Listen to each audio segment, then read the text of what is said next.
నమస్కారం ప్రేక్షకులకు స్వాగతం. ఇంతకుముందు ఎపిసోడ్లో మనము భారతదేశంలో ఎక్కడెక్కడ ఈ న్యూక్లియర్ టెక్నాలజీ యొక్క రీసెర్చ్ జరుగుతుంది, దాని యొక్క అప్లికేషన్స్ అంటే ఆ న్యూక్లియర్ టెక్నాలజీని శాంతియుత ప్రయోజనాలకు కానీ మిలిటరీ అప్లికేషన్స్ కానీ ఎలా వాడుతున్నామని తెలుసుకున్నాం.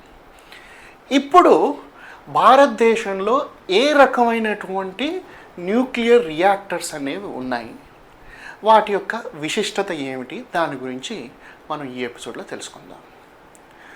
భారతదేశం యొక్క న్యూక్లియర్ ప్రోగ్రామ్ అనేది మొత్తంగా 3 స్టేజెస్లో డివైడ్ చేయడం అనేది జరిగింది.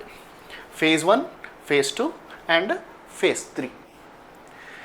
ఇక్కడ ఫేజ్ 1లో కనుక తీసుకున్నట్లయితే ప్రపంచవ్యాప్తంగా ఇప్పటి వరకు ఏ దేశంలోనైనా సరే ఉన్నటువంటి న్యూక్లియర్ ప్లాంట్స్ అనేవి ఈ ఫేజ్ 1కి సంబంధించినటువంటి ప్లాంట్స్. ఇందులో న్యాచురల్ యురేనియంని ఫ్యూయల్గా వాడటం అనేది జరుగుతూ ఉంటుంది. అయితే ఎందుకు ఇక్కడ యురేనియంని వాడుతున్నారు అంటే ఈ ఫస్ట్ యురేనియంని వెలికి తీయడం కొద్దిగా కష్టమైన థోరియం కన్నా చాలా ఈజీ. అంతేకాకుండా ఇందులో ఎలక్ట్రిసిటీ యొక్క డెన్సిటీ అనేది చాలా ఎక్కువగా ఉంటుంది. సో పాశ్చాత్య దేశాల వాళ్ళ యొక్క కమర్షియల్స్ అనేవి చూసుకొని ఎక్కువగా ఈ ఫేజ్ 1లోనే మాత్రమే రియాక్టర్స్ అనేవి ఎక్కువగా ఉన్నాయి. ఇక సెకండ్ ఫేజ్లో ఉన్నటువంటి రియాక్టర్ ఫాస్ట్ బ్రీడర్ రియాక్టర్ అంటారు. ఈ ఫాస్ట్ బ్రీడర్ యొక్క రియాక్టర్ దీన్ని ఏమంటారంటే బ్రీడర్ రియాక్టర్ అంటే అందులో పెట్టినటువంటి ఫ్యూయల్ మళ్ళీ అవుట్పుట్గా కూడా వస్తుంది. అంటే అదే ఫ్యూయల్ కాదు, ఇంకొక రకమైనటువంటిది. మళ్ళీ అదే ఫ్యూయల్ని అదే రియాక్టర్లో వాడడం అనేది జరుగుతూ ఉంటుంది. అంటే ఇప్పుడు మనకి సింపుల్గా చెప్పుకోవాలంటే బ్రీడర్ అంటే ఎలా ఉంటుంది, మనకి ఇప్పుడు ఒక గొర్రె ఆవు ఉంటుంది. ఆ ఆవు మళ్ళీ బ్రీడ్ చేస్తే మళ్ళీ ఇంకొక ఆవు వస్తుంది. సో అదేవిధంగా బ్రీడర్ రియాక్టర్లో మనం ఏదైతే ఫ్యూయల్ని వాడామో మళ్ళీ అదే ఫ్యూయల్ని దాని అవుట్పుట్గా వస్తుంది, దాన్ని తీసుకొని వెళ్ళి మళ్ళీ దాంట్లోనే వాడటం అనేది జరుగుతూ ఉంటుంది. దీన్ని మనము ఫాస్ట్ బ్రీడర్ రియాక్టర్ అంటారు. ఇందులో ఉపయోగించేటువంటి ఫ్యూయల్ అనేటువంటిది ఫస్ట్ ఫేజ్లో ఉపయోగించినటువంటి న్యాచురల్ యురేనియంని ఇన్పుట్గా వాడి దాని అవుట్పుట్ ఏదైతే ఉందో దాన్ని డీప్లేటెడ్ యురేనియం అంటారు. దాంతోపాటు ప్లూటోనియం మరియు థోరియంని కలిపి ఈ మూడింటిని కలిపి ఫాస్ట్ బ్రీడర్ రియాక్టర్లో పెట్టడం అనేది జరుగుతూ ఉంటుంది. మళ్ళీ ఇందులో నుంచి మనకి ప్లూటోనియం అనేటువంటిది మనకి అవుట్పుట్గా రావడం అనేది జరుగుతుంది. మళ్ళీ అదే ప్లూటోనియం మళ్ళీ ఆ ఫాస్ట్ బ్రీడర్ రియాక్టర్లో కానీ లేదా నెక్స్ట్ మనకి థర్డ్ స్టేజ్లో పూర్తిగా మనకి థోరియంని ఉపయోగించేటువంటి టెక్నాలజీ దాని యొక్క రియాక్టర్లో కూడా వాడడం అనేది జరుగుతూ ఉంటుంది. సో ఇక్కడ మనకి థర్డ్ స్టేజ్లో అడ్వాన్స్డ్ ప్రెజరైజ్డ్ హెవీ వాటర్ రియాక్టర్ని వాడటం అనేది జరుగుతుంది. దీన్ని మనకి ఫస్ట్ ఫేజ్లో మనకి ప్రెజరైజ్డ్ హెవీ వాటర్ని మోడరేటర్గా వాడడం అనేది జరిగింది. సెకండ్ అండ్ థర్డ్ ఫేజ్లో తీసుకున్నట్లయితే అడ్వాన్స్డ్ ప్రెజరైజ్డ్ హెవీ వాటర్ని మనం మోడరేటర్గా వాడతాం. ఈ అడ్వాన్స్డ్ ప్రెజరైజ్డ్ హెవీ వాటర్ యొక్క అడ్వాంటేజ్ ఏమిటి అంటే ఇందులో కేవలం యురేనియం మాత్రమే కాకుండా మిక్స్డ్ ఫ్యూయల్ని వాడటం అనేది జరుగుతూ ఉంటుంది. అంటే ఇప్పుడు ఇక్కడ ఎట్లాగైతే యురేనియం, ప్లూటోనియం, థోరియం వాడామో అలాగే థర్డ్ ఫేజ్లో మనకి థోరియం అండ్ యురేనియం వాడతాం. అంటే ఈ అడ్వాన్స్డ్ ప్రెజరైజ్డ్ హెవీ వాటర్ యొక్క మోడరేటర్ని వాడటం వల్ల మనకి అదే టెక్నాలజీని థర్డ్ స్టేజ్లో కూడా ఉపయోగించడం అనేది జరుగుతూ ఉంటుంది. ఈ థర్డ్ స్టేజ్లో 20% మాత్రమే యురేనియం, 80% థోరియం అనేది వాడటం అనేది జరుగుతూ ఉంటుంది.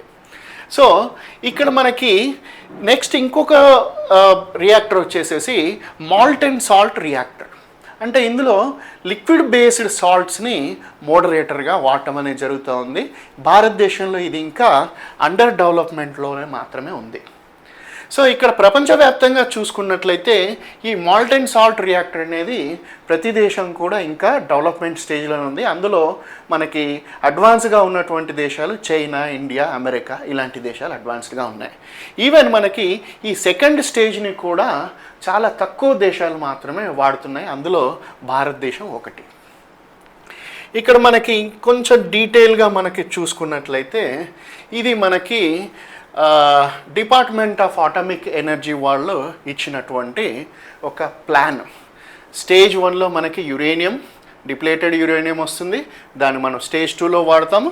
తిరిగి మళ్ళీ దాన్ని స్టేజ్ 3లో ఎలా వాడతాం అనేది నెక్స్ట్ స్లైడ్లో చూపిస్తాను మీకు. ఇక్కడ చూసినట్టయితే ఇక్కడ మనకు క్లియర్గా ఉంటుంది. ఇక్కడ మనకి న్యాచురల్ యురేనియం వాడి ఫస్ట్ ఫేజ్లో దాంట్లో నుంచి వచ్చినటువంటి డిప్లేటెడ్ యురేనియంని 5 సంవత్సరాల కూలింగ్ పీరియడ్ తర్వాత సెకండ్ స్టేజ్లో ప్లూటోనియం అండ్ థోరియంతో కలిపి వాడతాం. ఇక్కడ ఫస్ట్ స్టేజ్లో వచ్చినటువంటి డిప్లేటెడ్ యురేనియంని 5 సంవత్సరాల వరకు కూల్ చేసి దాని తర్వాత దాన్ని సెకండ్ స్టేజ్లో ఫ్యూయల్గా వాడటం అనేది జరుగుతూ ఉంటుంది. అది ప్లస్ ప్లూటోనియం ప్లస్ థోరియం. ఈ సెకండ్ స్టేజ్లో వచ్చేటువంటి దీన్ని మనం ఫాస్ట్ బ్రీడర్ రియాక్టర్ అంటాం. ఇందులో నుంచి వచ్చేటువంటి అవుట్పుట్ అనేటువంటిది మళ్ళీ మనకి ప్లూటోనియం అండ్ యురేనియం 233 ఉంటుంది. ఇక్కడ మనకి దీంతో పాటు థోరియంని కూడా వాడటం అనేది జరుగుతూ ఉంటుంది. ఇక్కడ మనకి డిప్లేటెడ్ యురేనియం యొక్క అవసరం అనేటువంటిది లేదు. సెకండ్ స్టేజ్లో వచ్చినటువంటి మనకి ఏదైతే వేస్ట్ ఏదైతే ఉందో దాన్ని మళ్ళీ మనకి థర్డ్ స్టేజ్లో పెట్టడం అనేది జరుగుతూ ఉంటుంది. ఈ సెకండ్ స్టేజ్లోంచి వచ్చినటువంటి ప్లూటోనియంని థర్డ్ స్టేజ్లో ఉపయోగించాలంటే మళ్ళీ మనకి 5 సంవత్సరాలు ఆగాల్సిన అవసరం అనేది ఉంటుంది. ఇది ఇక్కడ నుంచి వచ్చినటువంటి యురేనియం 233 కానీ లేదా ఈ ప్లూటోనియంని కానీ మనకి థర్డ్ స్టేజ్లో వాడాలి అంటే 5 సంవత్సరాలు పడుతుంది. అంటే భారతదేశంలో మనకి ఎంతైతే థోరియం ఉందో ఆ థోరియంని పూర్తిగా ఎక్స్ప్లాయిట్ చేయాలంటే మనకి ఈ ప్లూటోనియం అనేటువంటిది యురేనియం అనేటువంటిది అవసరం. ఈ ప్లూటోనియం కానీ యురేనియంని కానీ మనం ఇతర దేశాల నుంచి ఇంపోర్ట్ చేసుకోవడం చాలా కష్టం. ఎందుకంటే మనం న్యూక్లియర్ సప్లై గ్రూప్లో లేము. అంటే కేవలం మన దగ్గర తయారైనటువంటి ప్లూటోనియం యురేనియంనే మనం ఉపయోగించుకోవాల్సిన అవసరం ఉంటుంది. అంటే మన దగ్గర ఉన్నటువంటి థోరియం మొత్తాన్ని థర్డ్ స్టేజ్లో ఉపయోగించుకోవాలంటే దాదాపుగా 3 దశకాలు పడుతుంది. ఎన్ని సంవత్సరాలు? దాదాపుగా 30 సంవత్సరాలు పడుతుంది. అంటే ఇక్కడ నుంచి నెక్స్ట్ 30 సంవత్సరాల్లో మన భారతదేశంలో ఉన్నటువంటి థోరియంని కంప్లీట్గా ఉపయోగించుకోగలం. ఈ 30 సంవత్సరాల్లో మళ్ళీ మనకి ఎనర్జీ యొక్క నీడ్స్ ఉన్నాయి కాబట్టే మనము అడ్వాన్స్డ్ ప్రెజరైజ్డ్ హెవీ వాటర్ రియాక్టర్ని వాడటం అనేది జరుగుతూ ఉంటుంది. అదే మాల్టెడ్ సాల్ట్ రియాక్టర్ తీసుకున్నట్లయితే అందులో పూర్తిగా థోరియంనే వాడవలసిన అవసరం ఉంటుంది. మిక్స్డ్ ఫ్యూయల్ని మనం వాడలేము. అందుకోసమే భారతదేశం అనేటువంటిది మనకి ఈ అడ్వాన్స్డ్ ప్రెజరైజ్డ్ హెవీ వాటర్ రియాక్టర్ని మనకి తయారు చేయడం జరిగింది. అంటే ఇది ఇంకా డిప్లాయ్ చేయలేదు. దీనికి సంబంధించినటువంటి అన్ని సర్టిఫికేట్స్ అనేవి రావడం జరిగింది. This is ready to deploy.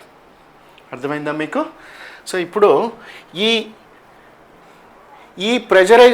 Advanced pressurised heavy water రియాక్టర్నే మనము ఈ 2 స్టేజెస్లో వాడడం అనేది జరుగుతూ ఉంటుంది. ఎప్పుడైతే మనకు పూర్తి ప్లూటోనియం అనేది మనకి లభ్యమైందో అప్పుడు మనము ఏం చేయొచ్చు, ఇక్కడ మాల్టెన్ సాల్ట్ రియాక్టర్ అనేది మనం ఉపయోగించుకోవచ్చు. అంటే దీనికి అవసరం మనకి ఎప్పుడుంది? 30 సంవత్సరాల తర్వాత. అందుకోసం ఈ టెక్నాలజీ అనేది ఇంకా డెవలప్మెంట్ స్టేజ్లోనే ఉంది. ఇది పూర్తిగా డెవలప్ అవ్వడానికి ఇంకా ఒక 10-15 సంవత్సరాలు పడుతుంది. ఎప్పుడైతే మనకి కావలసినంత ఏదైతే ప్లూటోనియం అనేది ఇక్కడ సెకండ్ స్టేజ్లో జనరేట్ అవుతుందో అప్పటి వరకు మనకి మాల్టెన్ సాల్ట్ రియాక్టర్ కూడా పూర్తిగా రెడీ అయిపోతుంది. మిగిలిన ఇన్ఫర్మేషన్ మనము నెక్స్ట్ ఎపిసోడ్లో చూద్దాం.